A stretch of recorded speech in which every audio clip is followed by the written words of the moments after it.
Donc cette chaîne, c'est une chaîne sur les sous-cartes dont un trou est distingué.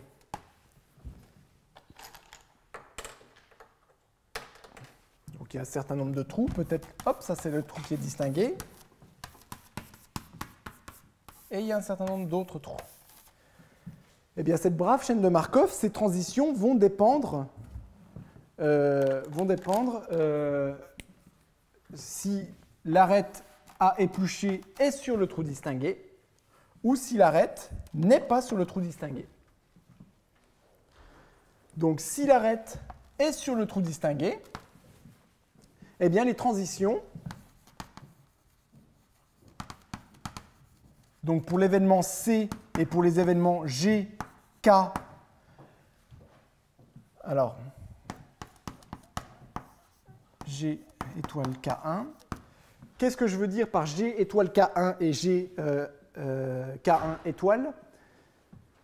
Quand j'ai un événement de peeling qui est sur mon trou distingué, soit je crée une nouvelle face et mon trou distingué augmente de périmètre, soit je décide d'identifier cette arête avec une autre et donc je coupe mon trou distingué en deux.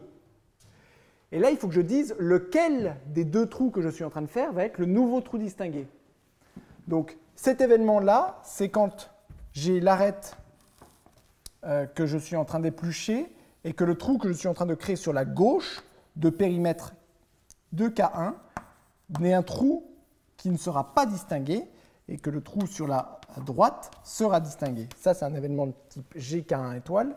Et l'événement de type G étoile K1, vous aurez deviné que c'est son strict symétrique. C'est-à-dire que ici, j'aurai le trou qui sera distingué. Là, j'ai le trou qui n'est pas distingué et qui est de périmètre 2K1. En particulier, vous devinez le périmètre du trou non distingué en fonction de K1 et de K1. Ok, eh bien les transitions pour l'événement C, la proba de voir l'événement C, c'est c'est 2 tiers H chapeau de K plus 1. Hop, ça je vais mettre 2K sur H chapeau, H pas chapeau, flèche de K, je commence à faiblir. Et les probas de transition de ces événements-là, eh bien c'est celle qu'il y a ici, c'est 8 puissance moins K1 moins 1 W de K1 fois le H chapeau de K2, donc K2 c'est K moins K1 moins 1 divisé par H flèche de K. Explicite. Donc ça, c'est les transitions. Si jamais je suis en train d'éplucher l'arête qui se trouve, une arête qui se trouve sur, pardon, sur le périmètre, sur le trou distingué. Et si je suis en train d'éplucher une arête qui se trouve sur un trou normal, eh bien, j'ai les transitions classiques Boltzmann. Ici, transition classique Boltzmann. Voilà. Comment on ferait pour prouver ça formellement? C'est quasiment ce que j'ai fait au tableau du dessus. Le tableau du dessus, je l'ai fait pour le premier pas. J'ai dit que mes probas de transition au premier pas convergeaient bien vers celle-ci. Il manque un tout petit argument. Ben, il manque l'argument qui dit que quand j'ai une transition et que ici je mets une carte finie sur ma gauche, eh bien que celle-ci, elle est encore distribuée selon Boltzmann du bon périmètre. Je vous laisse le faire, c'est vraiment pas compliqué. OK. Donc, ça, c'est l'analogue de la convergence de tout à l'heure avec les EI tilde. Donc, si je veux prouver mon théorème, là, le théorème, maintenant, je remets le but. Hein, le but, c'est montrer que PNL converge vers un certain PL infini en loi. Eh bien, qu'est-ce que je vais faire? La même chose que tout à l'heure. Je vais regarder ici la chaîne EI star avec l'algorithme A métrique. J'applique cette proposition-là et je sais que cette chaîne EI star avec l'algorithme amétrique converge en loi vers une certaine chaîne de Markov EI star que je viens de vous décrire. Qu'est-ce que j'ai envie de faire maintenant? La même chose que tout à l'heure, j'ai envie de définir, à partir de cette chaîne de Markov, j'ai envie de définir sa loi comme étant la loi du mec là-haut. J'ai envie de dire que cette chaîne de Markov, quand je la fais tourner avec l'algorithme amétrique, elle me crée une quadrangulation du plan. Quel est le problème? Le même que tout à l'heure. Quand je fais tourner cette chaîne de Markov, il se peut qu'il y ait un sommet sur le bord qui reste exposé, que quand je fais tourner ma chaîne, il ne soit jamais mangé par le processus. Comment je solutionne le problème? De la même façon.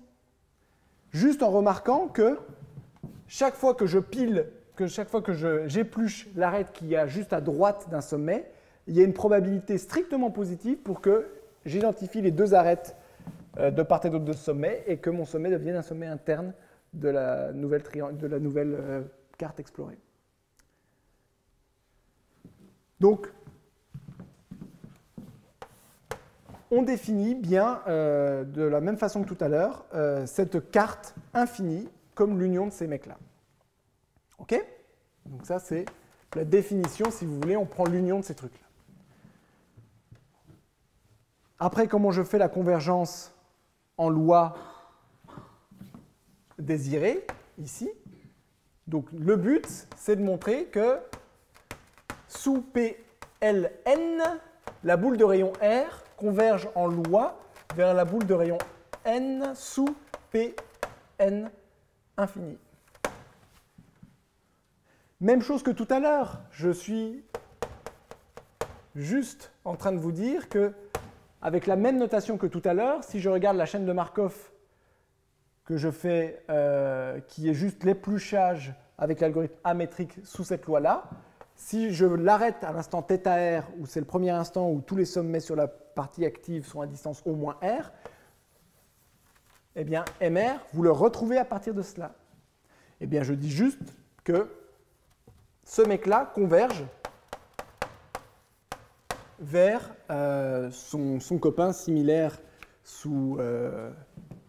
dans cette chaîne de Markov, avec la même notation θr, où θr est le premier instant où tous les sommets sur la partie active sont à distance au moins r de l'origine, et qu'à partir de Eθr, bien vous retrouvez mr, la boule de rayon R.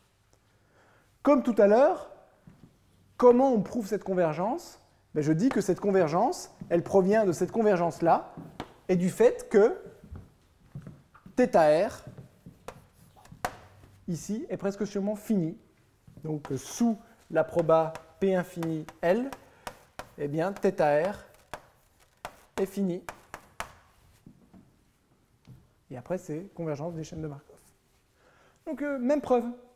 Donc, si vous n'avez pas compris tout à l'heure, vous n'avez toujours pas compris. Mais si vous avez compris tout à l'heure, vous avez compris. Donc, pareil, c'est fini. Je vous arnaque à la même place que tout à l'heure. Il faudrait que je prouve que celui-ci est bien une quadrangulation du plan, que ça n'a qu'un seul bout. Mais là, c'est toujours pareil. Je vous ai dit que quand je construisais ce mec comme l'union des EI star, les probas de transition dans chacun des trous qui ne sont pas distingués sont des probas de transition Boltzmann. Donc là, en gros, qu'est-ce qu'il y a? Il y a des cartes de Boltzmann, donc elles sont finies. Il n'y a que dans le trou qui est en pointillé ici qu'il y a des transitions différentes. Donc c'est ce trou-là qui contient la carte infinie, la partie infinie de la carte. Vous pourriez vous dire, oui, non, mais il se peut même que ça s'arrête. Peut-être que ça se referme. Non, ça ne peut pas. Parce que, regardez les transitions. Vous ne pouvez pas... Ok, si vous voulez, on fait le calcul. Non, je vous le laisse en exercice. C'est une petite manipulation. Ok. Bien. Alors, j'ai fini ce chapitre-là où je vous ai défini deux nouvelles cartes ou deux nouvelles mesures de proba sur les cartes, une sur les cartes du demi-plan et une sur les cartes du plan. Et on a vu les épluchages dans ces cartes. Ah non, ça je ne l'ai pas dit, je l'écris. Est-ce que je l'écris? Non, je vais le dire à l'oral. Parce que c'est exactement la même proposition que pour le cas du demi-plan. Je le dis à l'oral. Si vous faites un processus d'épluchage sous cette loi-là, vous allez avoir une chaîne de Markov avec un trou qui sera distingué et les probas de transition, c'est celle-là. Plus ou moins clair avec ça. De toute façon, je vais simplifier le setup tout de suite.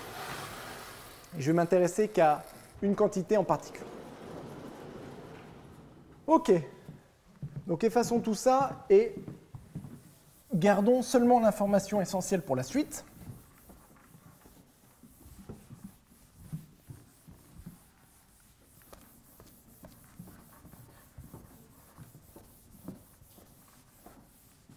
Hop.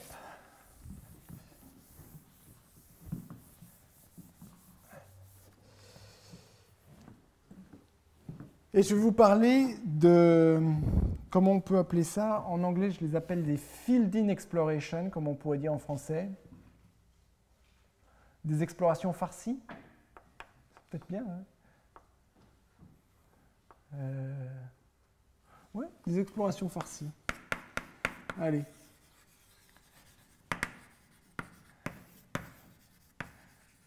On s'approche de midi, c'est pour vous faire sécréter un petit peu de sucre gastrique. Qu'est-ce que c'est qu'une exploration farcie? J'aime bien ça. Alors, mettez-vous sous P infini et vous faites une exploration.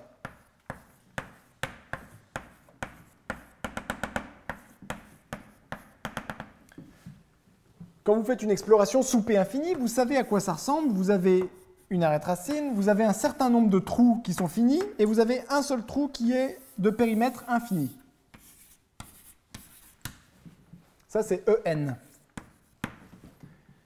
L'exploration farcie va consister, à partir de EN, à compléter tous les trous de EN qui sont finis. Et donc, les trous de EN qui sont finis, vous les connaissez, c'est ceux-là.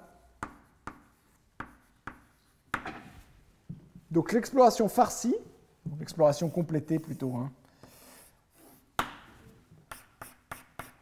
Hop, vous avez juste un seul trou qui est infini. D'accord? Et donc après, qu'est-ce qui va se passer? Ce qui va se passer, c'est que vu que vous avez rempli tous les trous qui sont finis, si vous prenez une prochaine arête à éplucher, elle est forcément sur la frontière infinie. Qu'est-ce qui peut se passer? Deux cas de figure. Premier cas de figure, vous découvrez un carré, et donc ça, c'est un événement de type C avec proba, vous la connaissez maintenant par cœur, c'est 2 tiers. Et le deuxième cas de figure, c'est celui-ci et son symétrique. Vous découvrez une partie finie, et la nouvelle frontière est au-dessus. La différence avec ce que je faisais tout à l'heure, c'est que quand j'ai une partie finie, immédiatement, je la révèle en entier. Je dis, ah bah d'accord, là, il y a une certaine quadrangulation de Boltzmann, elle est là, elle est révélée. D'accord? Avant, tout à l'heure, quand je faisais mes explorations, je disais, oui, bah d'accord, ça c'est un trou, je ne sais pas encore ce qu'il y a dedans, on verra, il y a les probas de transition Boltzmann et tout. Là, ce que je dis, c'est, ok, une fois pour toutes, on révèle tout ce qu'il y a à l'intérieur. Donc ça arrive avec proba, donc si ça c'est 2K, ça arrive avec proba, bah, vous commencez à la connaître, hein, WK, 8 puissance moins K moins 1. Et conditionnellement à ça, à cet événement, la carte qu'il y a à l'intérieur, ici, M, est distribuée selon PK. D'accord? Donc l'exploration farcie consiste à d'abord faire le trou, et une fois que vous avez le trou, hop, vous mettez tout de suite une carte de Boltzmann dedans complète. D'accord? Et donc, ces explorations farcies, que je vais noter E0, E1, En, à chaque fois, elles n'ont un seul trou infini. D'accord?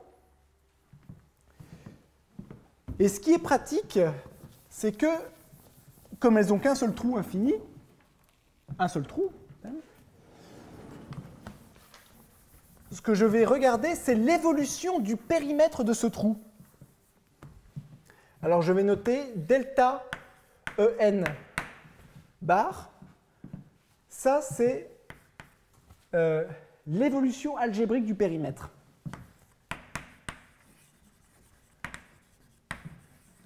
Qu'est-ce que ça veut dire que cette bête-là?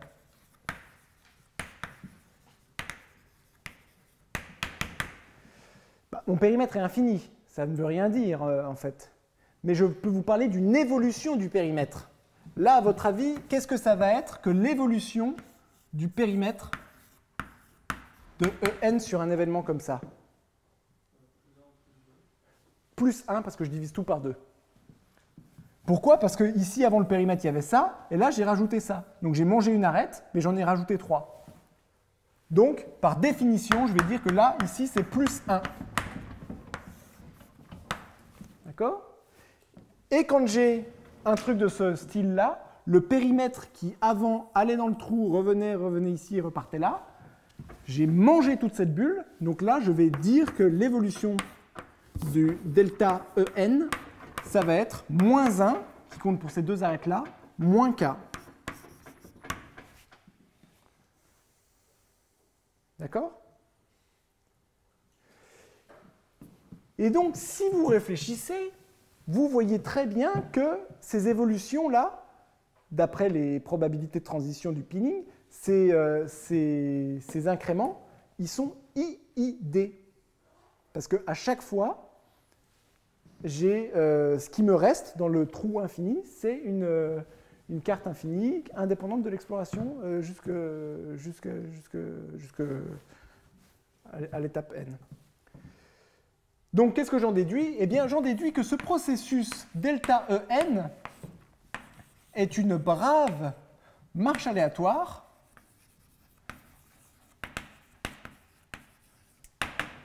dont les incréments sont distribués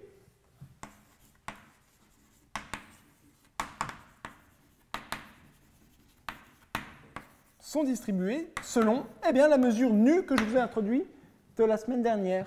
Ça vous forcera à aller voir ce que c'est. J'avais bien introduite quand même. C'est juste la mesure nue de la semaine dernière. OK. Donc j'ai ma marche aléatoire simple ici. Très bien. Pratique. Maintenant, faisons l'évolution de l'exploration farcie. Donc exploration farcie.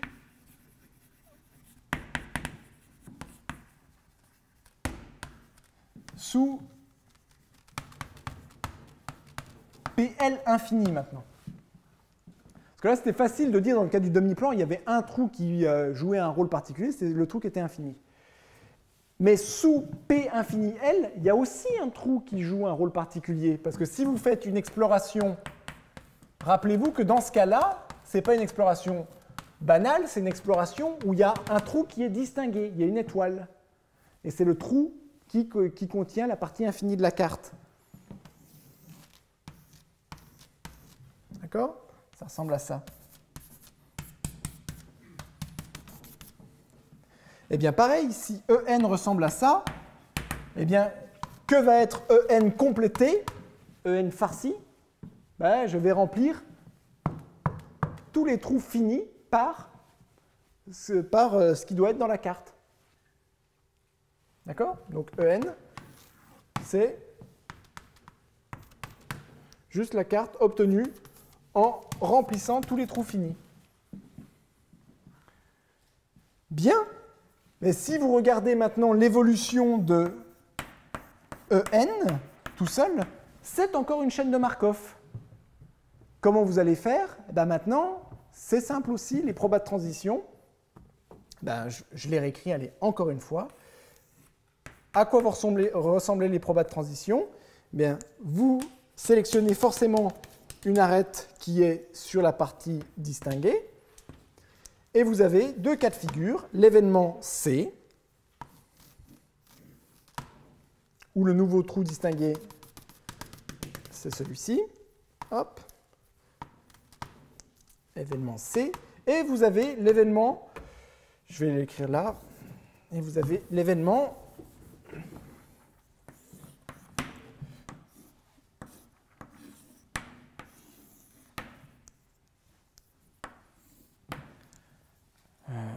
voilà, je vais dire que c'est distingué ici. Et ça, vous avez une certaine quadrangulation à bord, etc., à l'intérieur, avec un périmètre 2K ici, et disons que 2K1, et ici, disons que c'était périmètre 2K. Ça arrive avec quel proba? Ben, vous commencez à le connaître. C'est H chapeau de K plus 1 sur H. Pourquoi je dis chapeau à chaque fois? 2 tiers. D'accord? Et cette proba-là arrive avec... Donc ici, qu'est-ce qu'il y a? Ici, il y a 2 facteurs de K moins K1 moins 1. Donc ça arrive avec H chapeau K moins K1 moins 1 sur H chapeau de K. Et ici, 8 puissance moins K1 moins 1 WK1. D'accord? Donc la seule différence avec la transition de pinning normale, c'est que quand je coupe mon trou distingué en deux, il y a une partie qui n'est plus distinguée, ben je la remplis immédiatement avec une carte Boltzmann. Et à l'intérieur, il y a une carte Boltzmann. D'accord? Donc c'est encore une chaîne de Markov. Voici les probas de transition. Très bien, mais maintenant, si vous regardez l'évolution du périmètre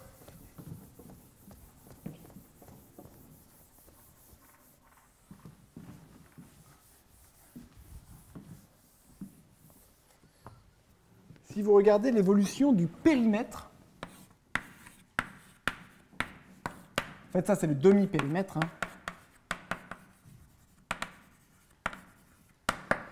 sous PL infini.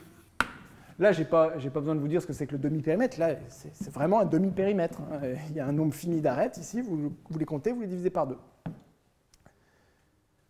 Comment ça évolue, ce truc-là? Eh bien, vous voyez que quand vous avez un événement comme ça, le demi-périmètre augmente de 1, ici. Et ici, quand vous avez cet événement-là, eh bien, le demi-périmètre, il passe de K à K moins K1 moins 1.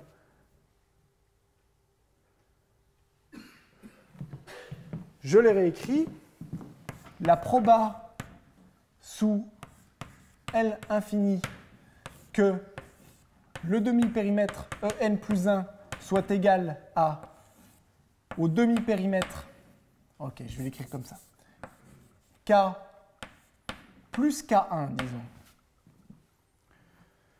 sachant que le demi-périmètre fait K, ça peut se réécrire comme H de K plus K1 sur H de K fois nu K1. Si vous regardez la définition de nu K1, c'est exactement ce qu'il faut. Le nu K1 de 1, c'était 2 tiers. Et le nu K1 de moins machin, machin, machin, c'était 2 fois ça. Pourquoi 2 fois? Parce qu'il y a cet événement-là, L symétrique, pour que le périmètre diminue de K. L'œil aiguisé d'un probabiliste reconnaît, ou l'œil de celui qui est venu la semaine dernière, la H transforme. Parce que je vous avais dit la semaine dernière que H était harmonique sur Z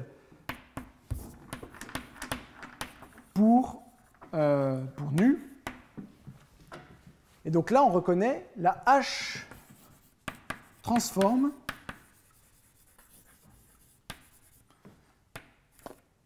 je vais l'écrire en anglais, de la marche aléatoire, d'incrément nu.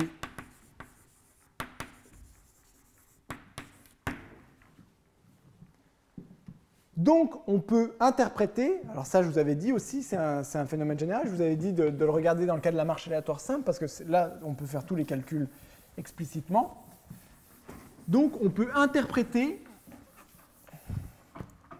l'interprétation, celle qu'il faut garder en tête, interprétation, c'est que l'évolution de delta En sous PL infini peut être vue comme l'évolution delta En sous P infini, mais conditionnée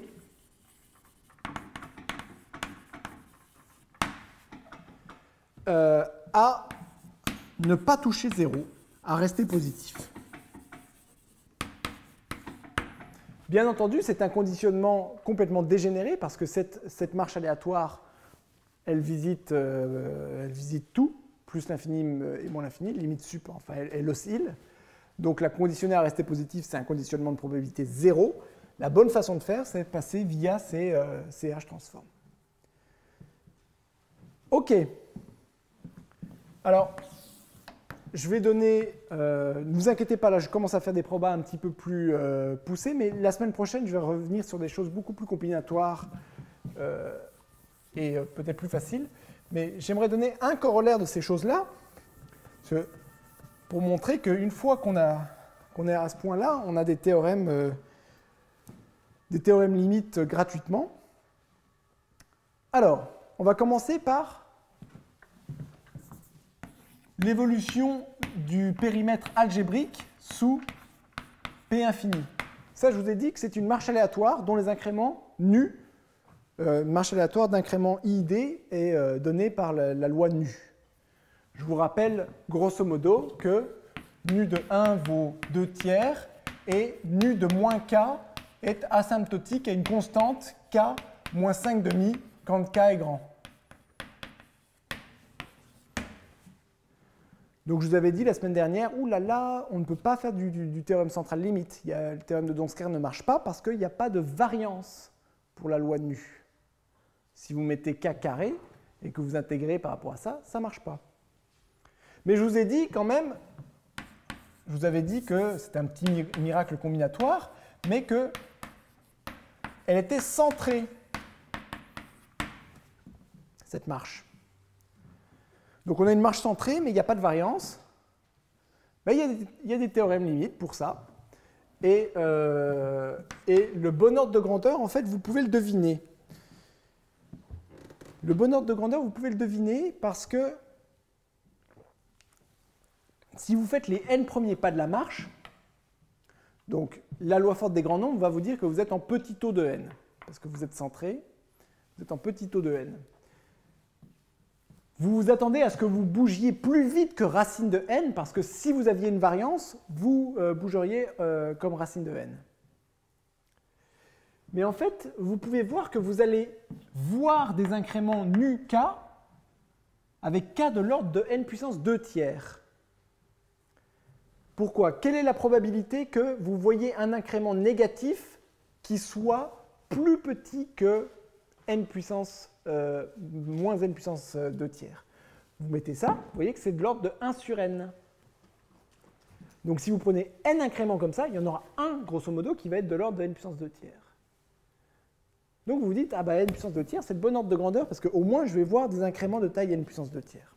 Mais il se trouve que c'est le bon scaling. Et voilà.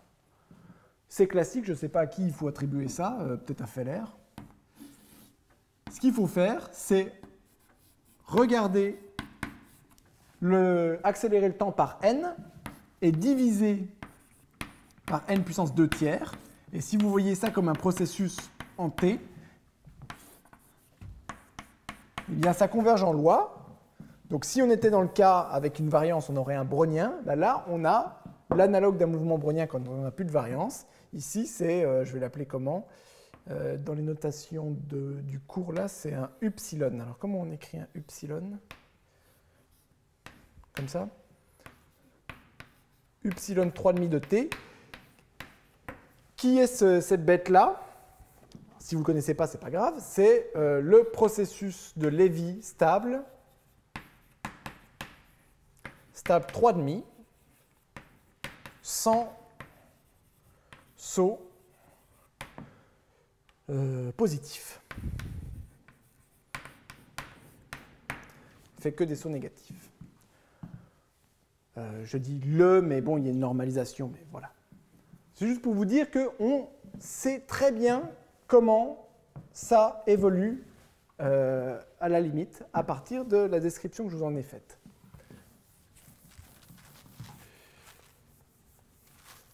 OK? Donc ça, c'était dans le cas de P infini. Et puis, vous pouvez faire la même chose dans le cas du demi-périmètre sous l'autre mesure, sous la mesure sur le plan. Et vous allez avoir le même genre de théorème. Alors là, je sais à qui c'est dû, donc je vais pouvoir le dire. Il va falloir faire le même scaling, accélérer le temps par n et diviser par n puissance 2 tiers. Et là, vous allez avoir aussi une convergence en loi. Alors là, elle est fixe, hein, vers la même bête, y3,5 et y3,5 flèche. Qui est ce y3,5 flèche? Eh bien, c'est lui, mais conditionné à rester positif.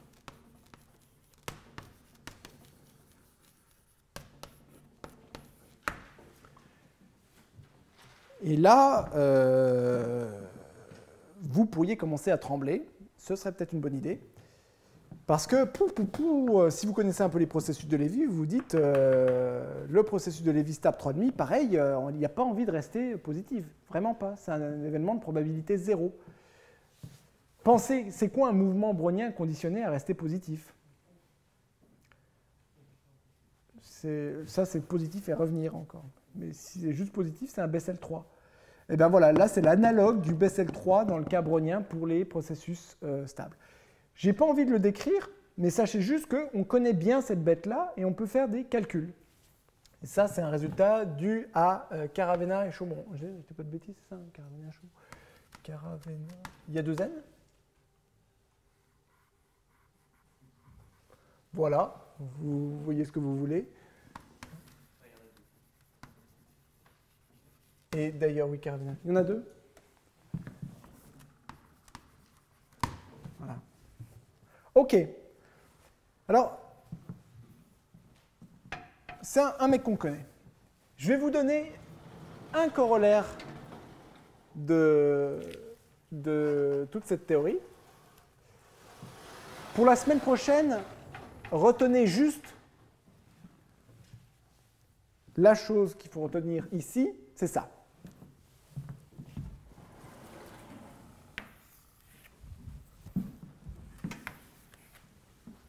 Ce que je suis en train de vous dire, c'est que quand je fais une exploration sous cette mesure, la PL infinie, eh bien le périmètre, il grossit comme n puissance 2 tiers. La limite fine, on s'en fiche, on n'en aura pas besoin, mais retenez juste que le périmètre grossit comme n puissance 2 tiers. Alors je vais vous donner donc une petite application de ça, que j'aime bien.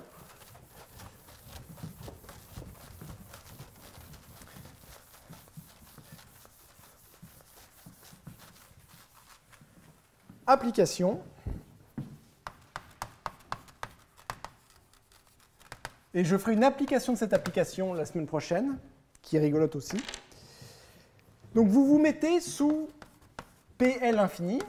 Alors sous PL infini, je le redis encore une fois, qu'est-ce que vous avez? Vous avez une face de degré 2L, et puis vous avez que des quadrangles, partout des quadrangles, et ça remplit tout le plan. Ok, vous mettez sous PL infini, vous regardez une exploration, E0, E1, E2, etc. Et vous prenez une exploration farcie.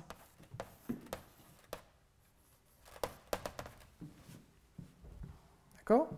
Donc ce que vous faites, c'est à chaque étape, vous choisissez une arête sur votre frontière, hop, vous découvrez le truc. Si vous avez un trou fini, bah, vous le remplissez avec Boltzmann et vous continuez. Eh bien, claim, la proposition, c'est que, donc ici vous avez un algorithme A, algo A, un algorithme A qui est donné. La proposition, c'est que, en fait, pour n'importe quel algorithme, eh bien, l'union de vos explorations farcies, ça va découvrir toute la carte. Si vous y réfléchissez, ce n'est pas évident. C'est pas évident parce que, ok, faisons un exemple. Hop, ça c'est votre carte, vous avez votre frontière que vous explorez. Oups.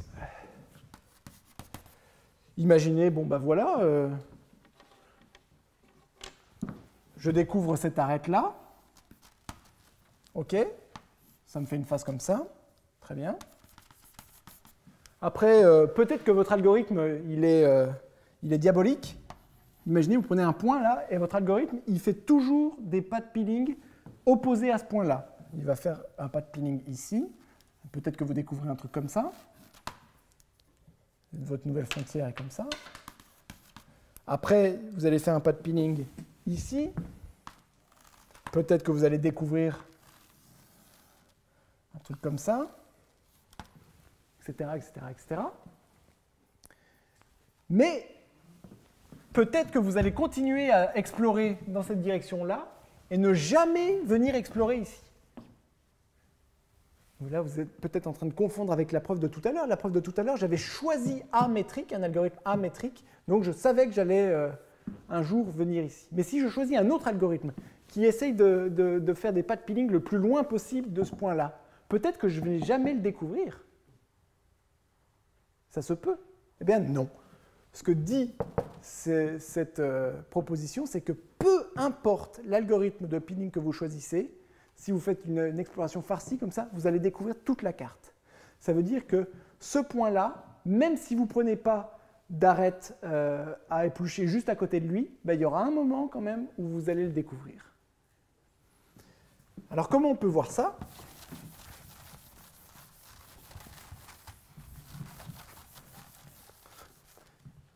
C'est quoi le pire des cas? Alors, preuve. Toujours pareil, le problème, c'est qu'il pourrait exister un point qui n'est jamais découvert, qui n'est jamais enveloppé, englobé, avalé, dégluti par le peeling. Le problème,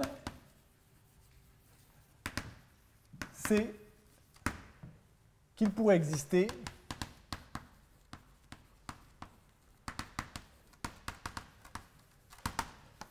un point sur la frontière active. Il pourrait exister un point sur la frontière active qui reste exposé pour toujours.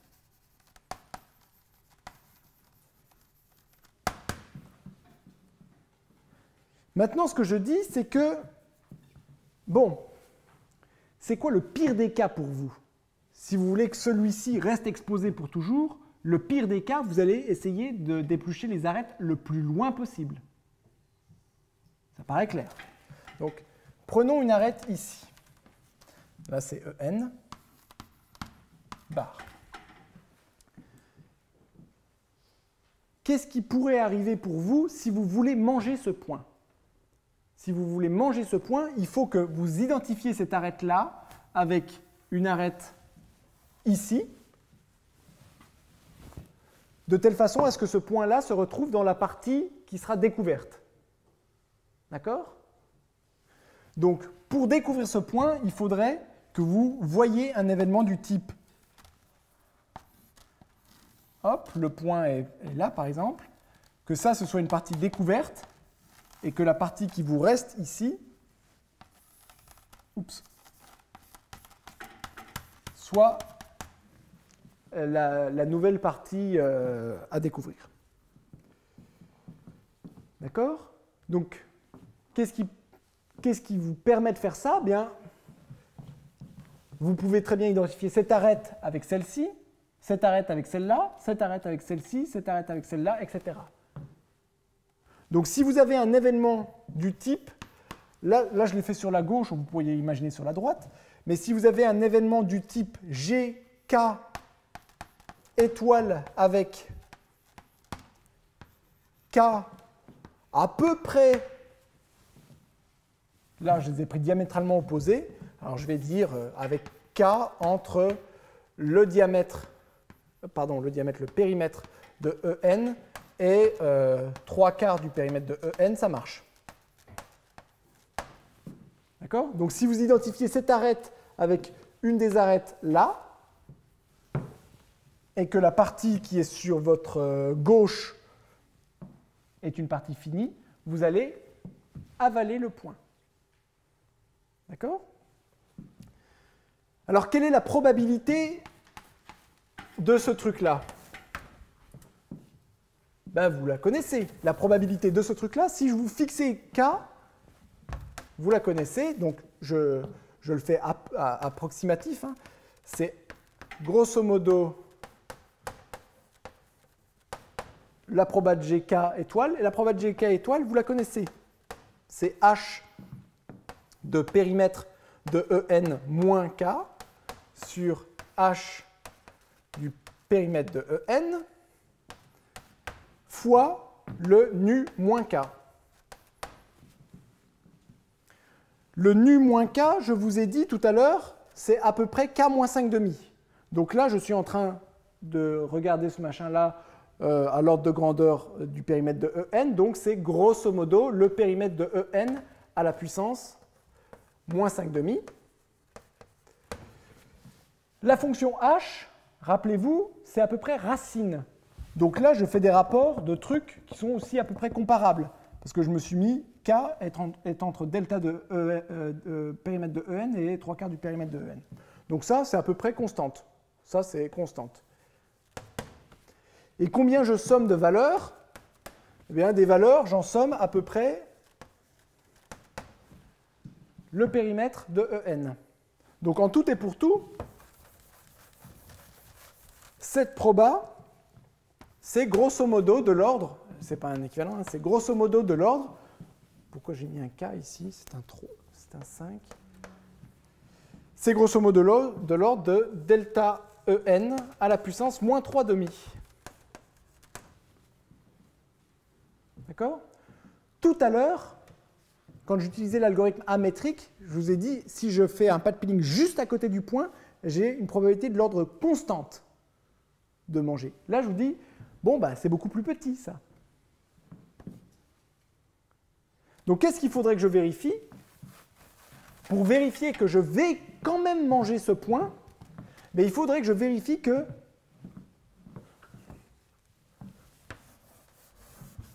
notre but, ce serait de voir que ces probas divergent. La somme de ces probas diverge. Parce que si ça diverge, c'est que ça va arriver.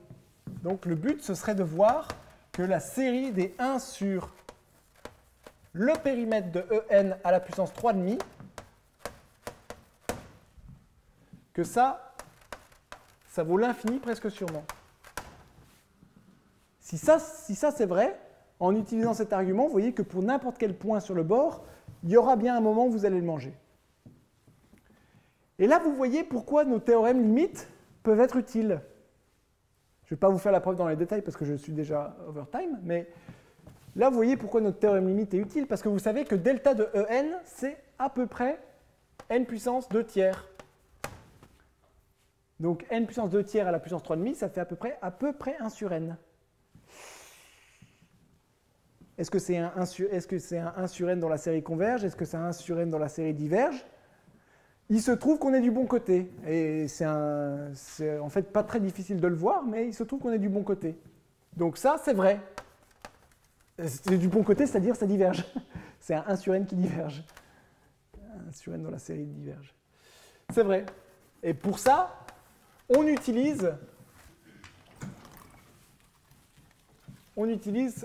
cette convergence. Et pour ceux qui connaissent, c'est juste une application du lemme de Gelin. Voilà. Et ça termine la preuve. Donc c'est juste pour vous montrer que ces théorèmes limites, je n'ai pas envie de rentrer dans les détails, peuvent donner des applications très concrètes. Et la semaine prochaine, je vais commencer par une application encore plus concrète de ça, une application à la marche aléatoire sur ces cartes aléatoires. Je vais montrer que la marche aléatoire est récurrente à l'aide de ce lemme-là. Voilà, et après je ferai un petit peu de percolation et je terminerai par la structure métrique de ces objets. Je ne sais pas si j'aurai le temps de tout faire, mais on verra. Merci et à la semaine prochaine.